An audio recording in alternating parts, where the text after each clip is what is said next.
Before we jump into today's episode, I wanted to let you know that starting on July 10th and continuing throughout the summer, I am going to be hosting a series of pod chats in my Facebook group.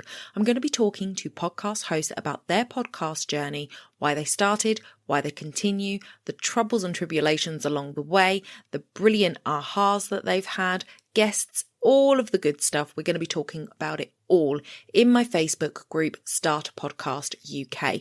Come over and join the group at facebook.com/groups/Start a Podcast UK. Come and join the conversation. I hope to see you there. You're listening to the Mindset and Action Podcast, the place to be to grow and streamline your business. I'm your host, Donna Eade. Let's jump into the show.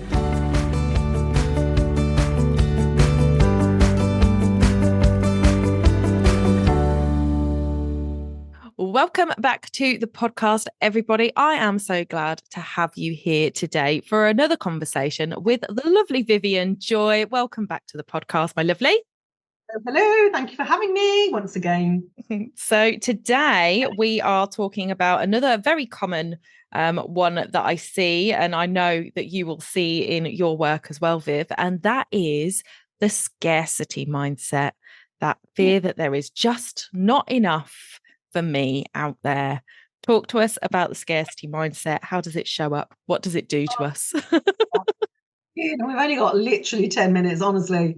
Where to begin with this one? This is a massive, well, they all are massive subjects, so trying to shorten them. So you just hit the nail on the head beautifully. Like, the scarcity is a belief there's not enough. If we go deeper with that, which of course is what I do, it's the belief of I'm not enough. That is the root of scarcity. Because if we believed we were enough, i.e. I was enough in a relationship, I'm going to get enough love. I'm enough in my business, I'm going to get enough reward for doing good stuff. I'm enough in my own life, I'm going to look after myself. So these are just a few elements, and it's widespread in life. So what we're really saying is, I'm not enough. That's what scarcity mindset is. Wow. I can't do it. I'm not good enough. I haven't got the skill. I am not enough sits at the back of it. You would see lots of programs from coaches that's about you're good enough. And that's why, because most things sit with that I'm not enough. And we make decisions based on our childhood. Crazy, right? My 7-year-old is still running my 51-year-old's business quite a lot of the time. So go back to when I was 7 years old and that girl didn't invite me to her party, then I'm not good enough. I'm not nice enough. I'm not fun enough. Whatever I chose to decide, of which there's typically no grounds for any evidence whatsoever. It's just we've created a whole set of beliefs around how good we are and how good enough we are in every element. If you think we grow that up into school, oh, I didn't pass that exam. Or actually I passed it, but she got an A star and I got a C. Oh, I wasn't as good as her. She's better than me at that. So this scarcity mindset sits at the base of with I'm not good enough. Oh, actually, I just remember one of my first jobs where, you're going to love this, where, I was young and I got offered a sales job because the girl they'd offered it to rejected it. Can you imagine what that did to me? Because I wasn't their first choice. They also offered me £1,000 less than they did her. So you can imagine what that did to my already shit money mindset, because my parents were compulsive gamblers. So I've got a lot around money mindset, scarcity. So, but I wanted the job and I was brilliant at the job. And I made that year I was with them count in as much as I made sure I got that pay rise. I made sure I got as much commission, but I could have had the mindset of, oh, I'm just not really good enough and been crap at the job, because you don't want a salesperson with scarcity mindset. It's not a good situation. There's not enough leads. There's not enough business out there. There's not enough people. I'm not doing enough marketing, and a scarcity sits at the base of everything. So money scarce. So that's from us from a young child. It also can come from our adult self. And please know that scarcity mindset exists not only in people with nothing, but typically with people that have got lots. Because what happens is, and I know this for myself, so I look back at my business when I first started it 22 years ago, really I had nothing to lose. So I didn't really have a scarcity mindset around it because I didn't know what I didn't know. I didn't know anything. And there was no one to teach me when I started business. The internet didn't exist barely. I was one of the first .coms. There was no mentors out there. Nobody taught me how to do Facebook ads. Facebook didn't even exist. Google ads. No one taught me anything. So luckily I didn't know what I didn't know. So I learned it all from the ground up. But what I did know is there wasn't a scarcity of people that needed what I was doing. So I was really quite fortunate. But there was a scarcity of support. There was a scarcity of help.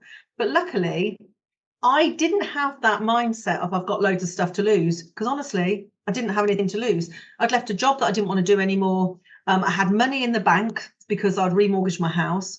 So I literally didn't have anything to lose. So fast forward to now, 20 odd years later in my fourth business, I have got a scarcity mindset. It's quite different, because what I'm saying is, if I go to my next level, which is what I coach people around mainly, what if I lose everything I've got? So it's really hard to lose the thought of losing your nice 6-figure cushy business by doing something wrong.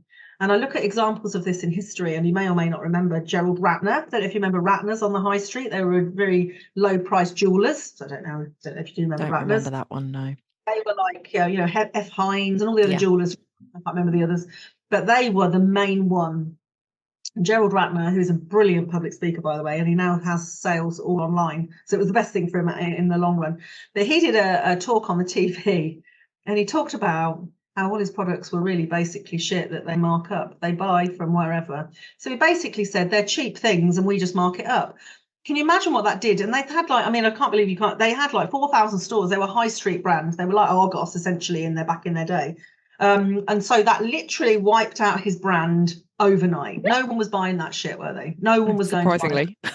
Surprisingly, no. And it was the death of his business. So the scarcity mindset for a successful business owner is more, believe it or not, than the one that hasn't got the business. Because the scarcity mindset of a new business owner is, there's not enough people, there's not enough need, there's not enough leads, I'm not good enough. Whereas the scarcity mindset of a successful business, even only with a modicum of success, i.e. managing to pay your rent, is, well, what if I make a move that changes that? What if I make a post out on social media? What if I send an email that turns my market off? So that scarcity can ruin growth. That can ruin growth at every single level. And that's the importance of scarcity. And we also then think, so there's not going to be enough.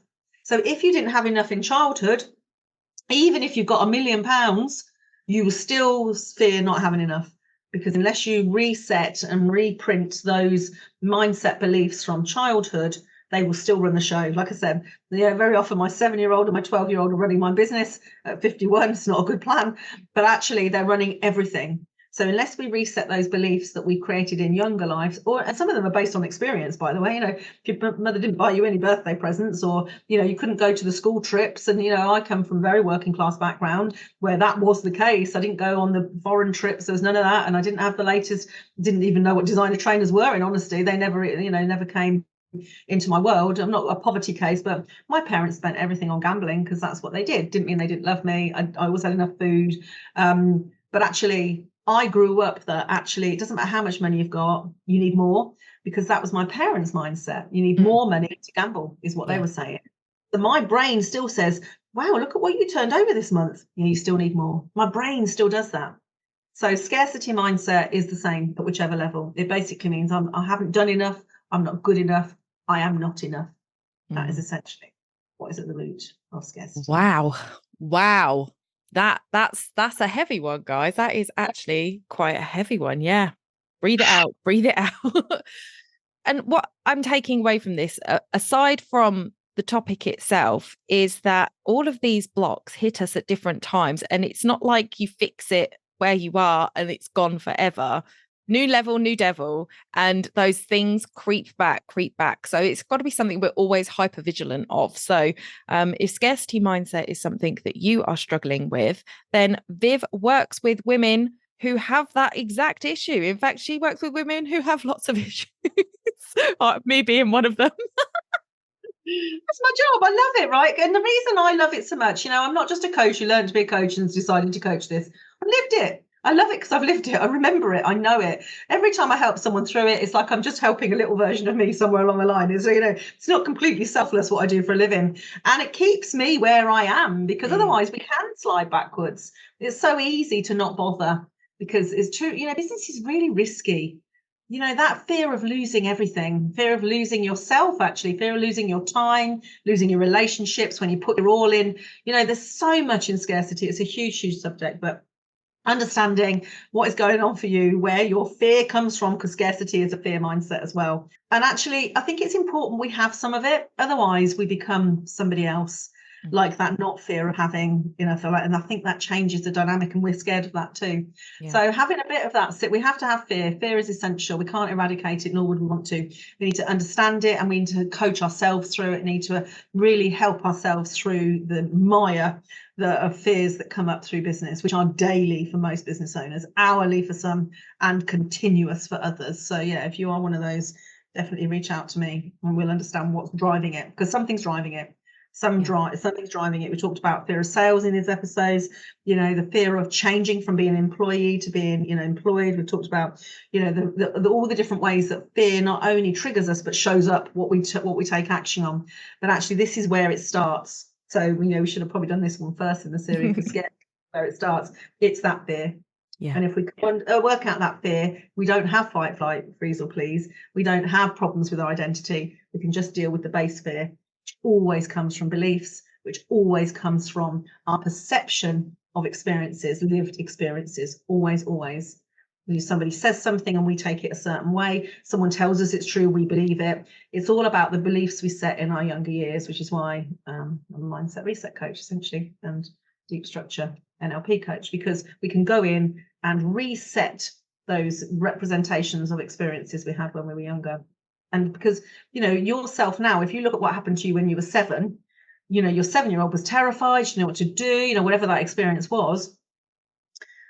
Your adult does. Your adult looks at it and goes, well, that girl saying that you shouldn't like your skirt, or whatever happened to you when you were 7 that has truly caused a lot of trauma in your life, let me tell you. Now you just say to her, well, I don't like yours, thanks, see ya, I'm out of here, thanks, don't like. Yeah, your adult knows how to deal with these things, but unfortunately, when we're kids, we don't know how to deal with stuff. And so our inner child sits inside us, still not knowing how to deal with stuff, causing havoc with the outer world in our life. Got to get it sorted. Brilliant. Thank you, Viv. Thank you guys for joining us. All of Viv's links will be in the show notes. Come over and join her world, and we will see you in the next one. Bye for now.